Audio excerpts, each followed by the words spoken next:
Hello guys, कैसे हो आप लोग। गाइस, आज के वीडियो में मैं close friends season 2 episode 5 explain करूंगी। अगर आपने प्रीवियस एपिसोड्स नहीं देखा है तो मैंने लिंक डिस्क्रिप्शन बॉक्स में दे दिया है, प्लीज चेक इट आउट। तो चलिए आज का वीडियो स्टार्ट करते हैं।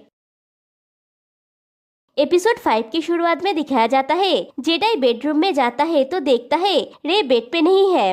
रे पीछे से उसकी आंख पे हाथ रखता है और कहता है, कौन बोल रहा था कि मुझे अभी ये मिलने वाला है। जेडाई उसका हाथ पकड़ के उसे बेड पे फेंक देता है और खुद उसके ऊपर होता है। रे कहता है, क्या कोई और विजिटर्स आने वाले हैं। जेडाई कुछ नहीं कहता और उसे किस करता है। फिर पियर्स और टाइफून को दिखाया जाता है। पियर्स कहता है, फुन हम घर पहुंच गए हैं। टाइफून नींद में कहता है 5 मिनट्स और। पियर्स कहता है, ये सुबह नहीं है। टाइफून अपनी आंखें खोलता है और कहता है, पियर्स मैं यहाँ कैसे पहुँचा। पियर्स कहता है, मैं तुम्हें घर लाया हूँ, तुम बहुत नशे में थे। और दिखाया जाता है टाइफून ने नशे की हालत में पियर्स को रास्ते में कितना परेशान किया। फिर उसे वॉमिटिंग आता है लेकिन वॉमिट नहीं होता। फिर पियर्स उसके फेस को क्लीन करता है और उसके मुंह पे एक पैकेट लगा देता है ताकि अगर वो वॉमिट करे तो उस पे करे। कहानी प्रेजेंट में आती है। टाइफून कहता है, तुम मुझे वापस क्यों लाए, मैंने तो तुम्हें नहीं कहा था। पियर्स कहता है, तुमने नहीं कहा था लेकिन घर के ओनर ने कहा था। जेडाई ने मुझे तुम्हें लाने के लिए कॉल किया था। टाइफून कहता है, रे का क्या हुआ, उसका अभी अभी दिल टूटा है। पियर्स कहता है, उसका भी वही हाल है जैसा तुम्हारा है, लेकिन तुम्हें उसके लिए चिंता करने की जरूरत नहीं है। जेडाई उसकी देखभाल कर रहा है। अंदर चलो, लेट हो गया है। टाइफून कहता है, नहीं। पियर्स कहता है, तुम अंदर नहीं जाओगे तो फिर कहाँ जाना चाहते हो। टाइफून कहता है, मैं रात को मॉम के घर पे रहूंगा, मैं टैक्सी ले लूंगा। पियर्स कहता है, इस समय अगर तुम वहाँ पे जाओगे तो वो तुम्हें डांटेंगी नहीं क्या। टाइफून कहता है, वो नहीं डांटेंगी, मेरी मॉम हमेशा मुझे समझती है, मैं उन्हें सब कुछ बताता हूँ, किसी और के जैसा नहीं। पियर्स कहता है, सब कुछ। टाइफून कहता है, हाँ। पियर्स कहता है, ये भी, और उसे हक कर लेता है। टाइफून कहता है, पियर्स तुम क्या कर रहे हो, मैं तुम्हें मार दूंगा, छोड़ो मुझे। पियर्स कहता है, मैं तुमसे नहीं डरता, तुम छोटे से हो, और उसके करीब जाने लगता है।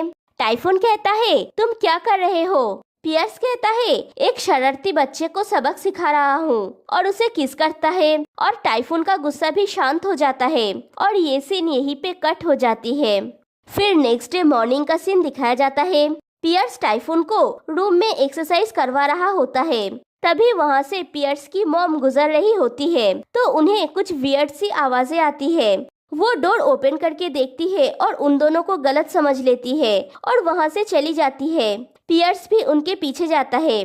बाहर आके पियर्स अपनी मॉम से कहता है, मॉम मेरी बात सुनिए, मैं सब कुछ एक्सप्लेन कर सकता हूँ। उसकी मॉम कहती है, कुछ भी एक्सप्लेन करने की जरूरत नहीं है, मैं सब कुछ समझती हूँ। उसका डैड कहता है, और मैंने सब कुछ देखा है। पियर्स कहता है, आपने क्या देखा है डैड, और अगर आप सब समझते हैं तो आप मुझसे दूर क्यों चले आए। उसकी मॉम कहती है, मैं शॉक्ड हो गई थी। तभी वहाँ पे टाइफून आता है। पियर्स टाइफून का हाथ पकड़ता है और कहता है, मॉम डैड फुन और मैं 4 साल से एक साथ है, मैं उससे प्यार करता हूँ और मेरा माइंड चेंज करने का कोई इरादा नहीं है। फुन को फ्यूचर में मेरे लाइफ का हिस्सा बनना है, मैं चाहता हूँ कि आप लोग ये समझे। उसका डैड कहता है, तुम्हारी मॉम और मैं बहुत पहले से ये जानते हैं, हम सिर्फ वेट कर रहे थे कि कब तुम खुद से हमें ये बताओ। पियर्स कहता है, तो क्या आप और मॉम ये एक्सेप्ट कर सकते हैं। उसका डैड कहता है, अगर हम नहीं कर पाए तो भी क्या हम कुछ बदल पाएंगे, क्या हम तुम्हें एक दूसरे के साथ ब्रेकअप करने के लिए मजबूर कर सकते हैं। उसकी मॉम कहती है, टेक्निकली हम कर सकते हैं लेकिन मैं ऐसा नहीं करूंगी क्योंकि इससे तुम दुखी होगे। उसका डैड कहता है, लेकिन तुम्हारी मॉम और मैं तुमसे पूरी तरह से सहमत नहीं है, हमें इसे मानने के लिए थोड़ा टाइम चाहिए। उसकी मॉम कहती है, मैं पुराने ख्यालात की इंसान नहीं हूँ और तुम अब बड़े हो गए हो, लेकिन माता पिता होने के रूप में हमें डर लगता था कि शायद तुम्हें स्ट्रगल करना होगा। हम बहुत ज्यादा चिंतित थे। मैं चाहती हूँ कि हम एक दूसरे से कम्युनिकेट करें ताकि मुझे कोई धारणा ना बनानी पड़े। फिर पियर्स जाके उसकी मॉम को हक कर लेता है। पियर्स की मॉम टाइफून को भी बुलाती है और दोनों को हक करती है।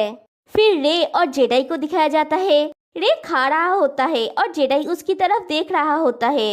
रे कहता है, क्या तुम ठीक हो पी जेडाई? तुम मुझे घूर रहे हो। जेडाई कहता है, मैं कभी भी तुम्हारे जैसे क्यूट किसी को देखकर बोर नहीं होऊंगा। रे कहता है, घूरना बंद करो, क्या तुम्हें कोई काम नहीं है?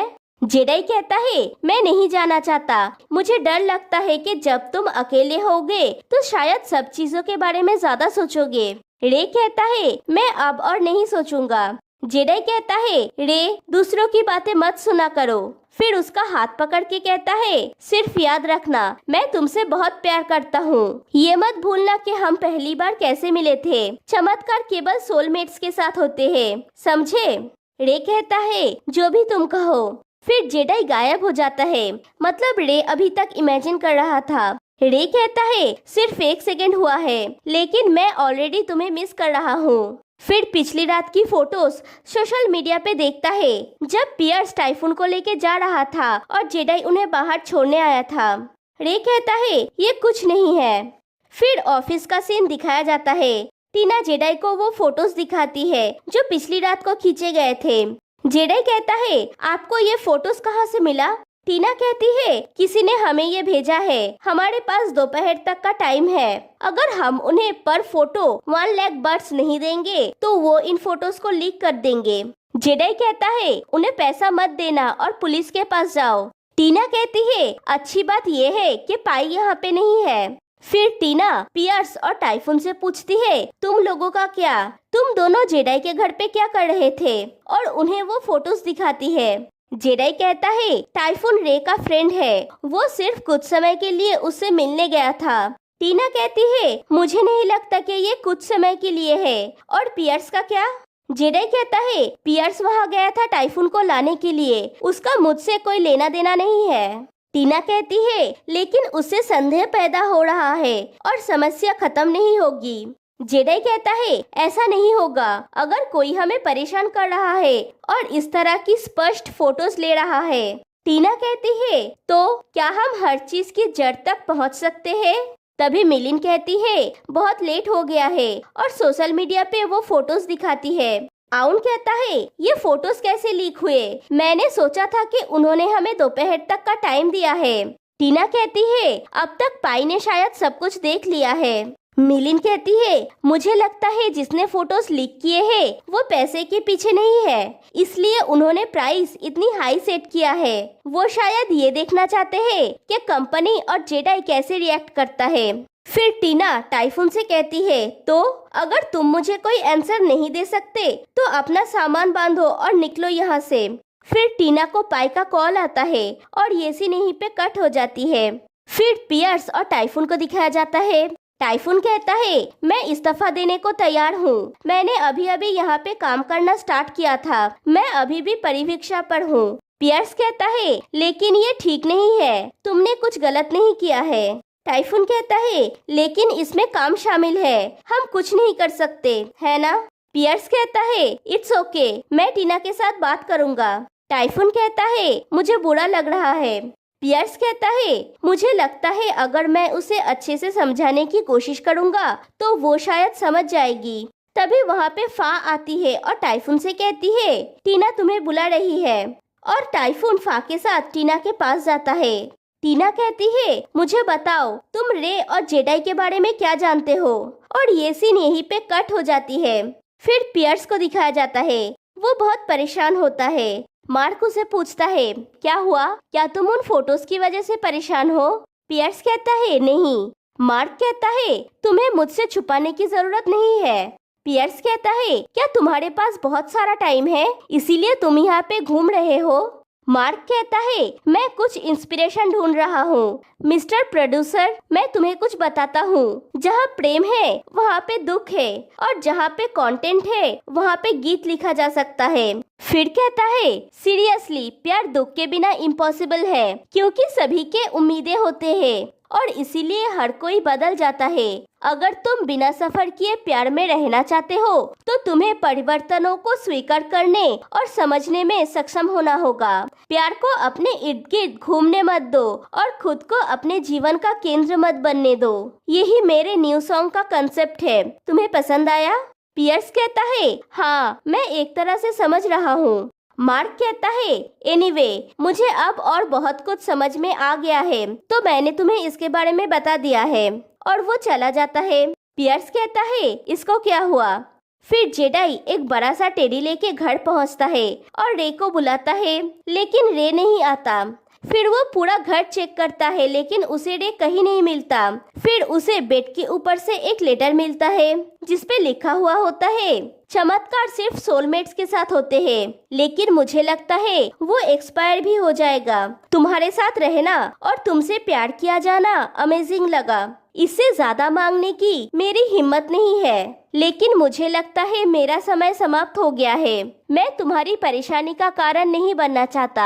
मुझे अभी जाना होगा। मैं माफी चाहता हूँ कि मैंने तुम्हें प्रॉपर गुड बाय नहीं दिया। मुझे नहीं लगा कि मैं वो हैंडल कर पाता। उस टाइम के लिए शुक्रिया जो हमने साथ में बिताए। मैं तुमसे प्यार करता हूँ। मैं हमेशा जेडाई आर्मी का पार्ट रहूंगा। और लेटर एंड हो जाता है। फिर जेडाई रे को कॉल करता है, लेकिन कॉल अनरीचेबल आता है और जेडाई पुराने पलों को याद करता है जो उन दोनों ने साथ में बिताए थे। फिर वो दौड़ के कहीं पे जाता है और ये एपिसोड यहीं पे एंड हो जाती है। और गाइस, मैंने नया सीरीज स्टार्ट किया है, इवेंट्स ऑन द सीरीज। अगर आप लोगों ने एपिसोड 1 नहीं देखा है तो देख लीजिए। तो फिर मिलते हैं गाइस नेक्स्ट वीडियो में। तब तक के लिए बाय बाय।